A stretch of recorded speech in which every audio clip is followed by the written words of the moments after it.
آج کی بات اشفاق عباسی کے ساتھ۔ ناظرین، جولائی میں بھاری بھرکم بجلی کے بل آنے کے بعد عوام خودکشیاں کرنے پر مجبور ہیں اور کئی چیخ و پکار کی جا رہی ہے سوشل میڈیا پر، ٹی وی پر، لیکن حکمرانوں کے سر پر جوں تک نہیں رنگتی۔ 25-30 ہزار جو کماتا ہے وہ 20 ہزار بل، 30 ہزار بل کس طرح دے؟ اب یہ ظلم کی انتہا ہے حکومتوں کی۔ ایک یہ حکومت نہیں، جو بھی حکومت آتی ہے وہ اسی طرح کی باتیں کرتی ہے کہ آئی ایم ایف نے جی یہ کہا، تو آئی ایم ایف کی وجہ سے ہم پھنسے ہوئے ہیں، تو آئی ایم ایف نے یہ شرائط رکھی ہیں۔ یہ کوئی اس حکومت کا صرف مسئلہ نہیں ہے، جو بھی حکومت آتی ہے، آپ پچھلی تمام حکومتوں کو دیکھیں کہ تسلسل کے ساتھ بجلی کے بلوں میں ٹیکسز عائد کیے گئے اور یہ بڑھتے ہی چلے گئے، لیکن عوام بیچارے دیتے رہے۔ لیکن اب جو ہے ایک حد کراس کر گئی ہے، ایک عوام کی جو ایک ریڈ لائن ہے اس کو ان بجلی کے بلوں نے کراس کیا، اور عوام کو اب مجبور کیا جا رہا ہے کہ وہ ان بھاری رقم بلوں کے خلاف سڑکوں پہ نکلیں اور احتجاج کریں، اور اس جو عوام کی جو غم و غصہ ہے اس کا فائدہ اپوزیشن جو سیاسی جماعتیں ہیں وہ لینا چاہتی ہیں۔ اگر آج اپوزیشن جماعتیں اپوزیشن میں ہیں تو اگر وہ کل اقتدار میں آتی ہیں تو انہوں نے بھی یہی کرنا ہے۔ یہ کوئی حل نہیں ہے کہ اس پارٹی کو ہٹائیں اور دوسری کو لے آئیں، اور پھر دوسری جب آئے تو اس کے بعد وہ جو اس وقت اقتدار میں وہ رونا شروع ہو جائے کہ وہ جی بجلی کے بل کس طرح آئیں۔ تو یہی پوزیشن جب پی ٹی آئی کی حکومت تھی تو مسلم لیگ نون وہ بھی یہی کام کرتی رہی ہے، چیخ و پکار کے جی مہنگائی آ گئی ہے، بجلی کے بل زیادہ آ رہے ہیں، بھاری بھرکم آ رہے ہیں، ہم آپ کو 300 یونٹ فری دیں گے، کوئی 200 فری دیں گے، ہم یہ کریں گے۔ لیکن جب نون کی حکومت آئی جس میں وہ پیپلز پارٹی بھی شامل ہے، تو انہوں نے تو کوئی 300 یونٹ فری نہیں دیے، نہ انہوں نے کوئی ریلیف دیا، بلکہ بجلی کے بل زیادہ آنے شروع ہوئے۔ تو یہ اس کے مسئلے کا حل یہ نہیں ہے۔ دنیا بھر میں یہ سمجھتا ہوں دنیا بھر میں سب سے زیادہ مہنگی بجلی اس وقت پاکستان میں دی جا رہی ہے عوام کو، جو بہت بڑا ظلم ہے۔ یہ میں 2-4 ملکوں کے میں بتاتا چلوں کہ ہمارے پڑوسی ملک انڈیا میں جو ہے وہ 7 روپے جو ہمارا اس وقت جو ہمارا ٹیرف ہے یونٹ کا تقریباً 70 سے 80 روپے فی یونٹ لیا جا رہا ہے پاکستانیوں سے، عوام سے 70 سے 80 روپے یونٹ۔ اچھا، انڈیا میں جو ہے وہاں 7 روپے انڈین روپے مل رہا ہے یونٹ۔ اب اندازہ کریں 70-80 کہاں اور 7 یا 8 روپے کہاں۔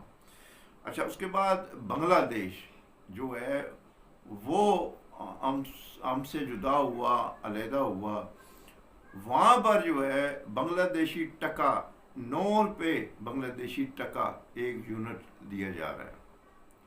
اسی طرح افغانستان ہے جہاں میرا خیال ہے کو 35 سال سے جنگ لگی ہوئی تھی، جہاں ہر وقت لڑائی جھگڑے فساد، پورا دنیا اس پر حملہ وار ہوئی، اور وہ ڈٹے رہے، لڑتے رہے، شہید بھی ہوئے، سب کچھ ہوتا رہا، وہاں بم برسائے گئے، امریکن فوجیں رہی، یورپ بھی رہی، سب کو کیا کچھ ہوتا رہا ہے۔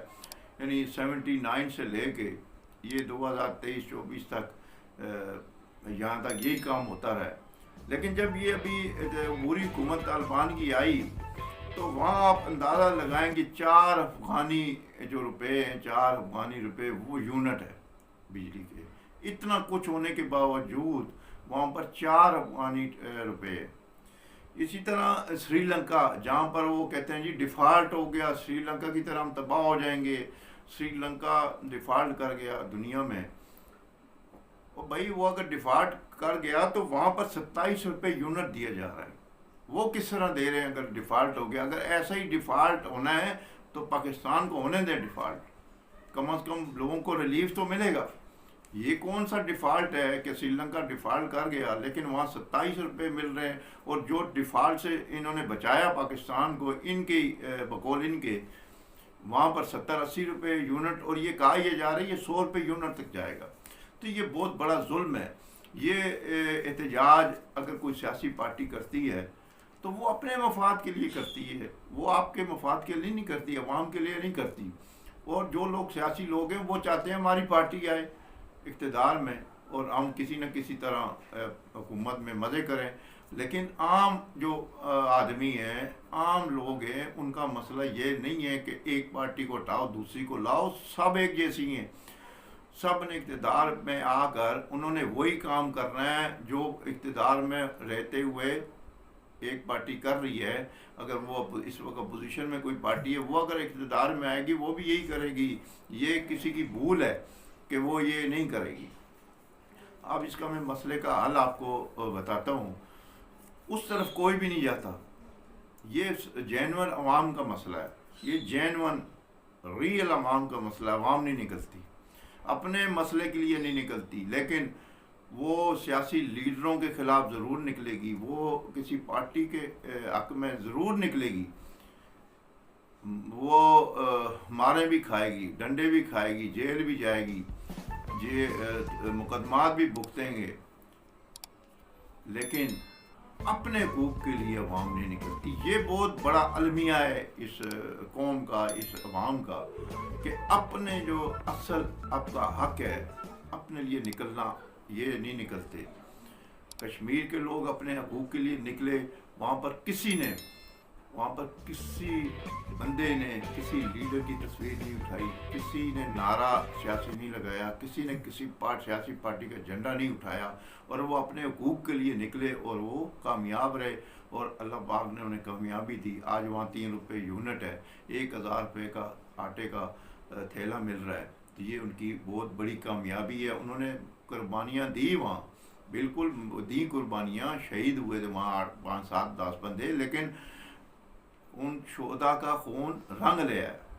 لیکن یہاں عوام ایک دوسرے کو بول رہے ہیں کہ او جی وہ مہنگائی ہے، ایک بولتا ہے ہاں جی ہاں بہت جی، بہت ظلم ہے جی۔ بس ظلم ہے، اگر آپ برداشت کر رہے ہیں تو پھر کرتے رہیں، پھر یہ بوجھ کم نہیں ہوگا۔ اب دوسری جو اصل حقیقت ہے وہ میں آپ کو بتاتا چلوں کہ اگر یہ سیاسی پارٹیاں، اگر یہ عوام کے ساتھ مخلص ہیں اپوزیشن والے، تو یہ مجھے بتائیں آج تک یہ ریٹ لے کے، پٹیشن لے کے، اپنے لیے تو یہ پٹیشن لے کے اسلام آباد ہائی کورٹ چلے جاتے ہیں، پشاور ہائی کورٹ چلے جاتے ہیں، لاہور ہائی کورٹ جاتے ہیں، پھر کچھ نہ ہو تو سپریم کورٹ چلے جاتے ہیں، اگر وہاں نہ ہو پھر ریویو میں جاتے ہیں، پھر آتے ہیں، بار بار جاتے ہیں اپنے سیاسی مفادات کے لیے۔ لیکن آج تک کوئی بندہ بجلی کے بلوں پر جو ٹیکس عائد ہیں ان کی پٹیشن لے کے کوئی سپریم کورٹ گیا، کوئی اسلام آباد ہائی کورٹ گیا، کوئی پشاور ہائی کورٹ گیا، کوئی اسلام آباد لاہور ہائی کورٹ گیا، کوئی سندھ ہائی کورٹ، کوئی بھی نہیں گیا۔ یہ منافقت سے بھرے ہوئے لوگ ہیں، یہ منافقانہ پالیسیاں ہیں سیاسی پارٹیوں میں کہ جو عوام کے اصل جو مسئلہ ہے اس پر نہیں جاتے۔ یہ لوگ سمجھیں، یہ کوئی پارٹی آپ کے مفادات کا تحفظ نہیں کرتی، صرف اپنے مفادات کے لیے عوام کو استعمال کیا جاتا ہے۔ یہ میں آپ کو حقیقت بتا رہا ہوں، کبھی بھی نہیں جائیں گے اگر یہ مخلص ہوں۔ یہ تمام پارٹیاں بشمول Jamaat Islami, P T I, Fazal Rahman group, باقی جو اپوزیشن میں ہیں، ان کو سب کو مل کے جائیں نا، جائیں یہ ٹیکسز ختم کرائیں، وہاں چیخو پکار کریں، سپریم کورٹ پہ جائیں، وہاں اپنے وکیل کھڑے کریں عوام کے لیے۔ نہیں کریں گے کیونکہ وہ چاہتے ہیں یہ ایشو رہے، اور اس ایشو کو استعمال کرتے ہوئے لوگوں کو باہر نکالیں، اور جو لوگ بیچارے عوام حکومت کے مارے ہوئے ہیں، بجلی کے بلوں کے مارے ہیں، وہ باہر نکلیں گے اور وہ نعرے ماریں گے۔ ان کے جلسے جو ہیں وہ بڑے بڑے ہوں گے، ان کی میٹنگیں بڑی ہوں گی، ان کی ریلیاں بڑی ہوں گی، بس جی وہ فلانی پارٹی جی عوام کے لیے بڑا کام کر رہی ہے۔ لیکن جب وہ اقتدار میں آئے گی تو اس کی آنکھیں بھی ماتھے پہ آ جائیں گی، وہ کبھی نہیں کریں گی۔ تو اصل حقیقت یہ ہے۔ اب دوسری بات جو بڑی اہم جو میں بتانے آپ کو جا رہا ہوں وہ یہ ہے کہ سپریم کورٹ، عدالتیں جو انصاف کے لیے بیٹھی ہوئی ہیں، ایک آئین میں یہ لکھا ہوا ہے کہ عدالتیں جو ہیں عوام کو سستا انصاف فراہم کریں، لیکن مجھے یہ بتائیں کہ آج تک یہ جو چاروں صوبوں میں جو عدالتیں موجود ہیں، جو سپریم کورٹ موجود ہے، انہوں نے آج تک بجلی کے بلوں پر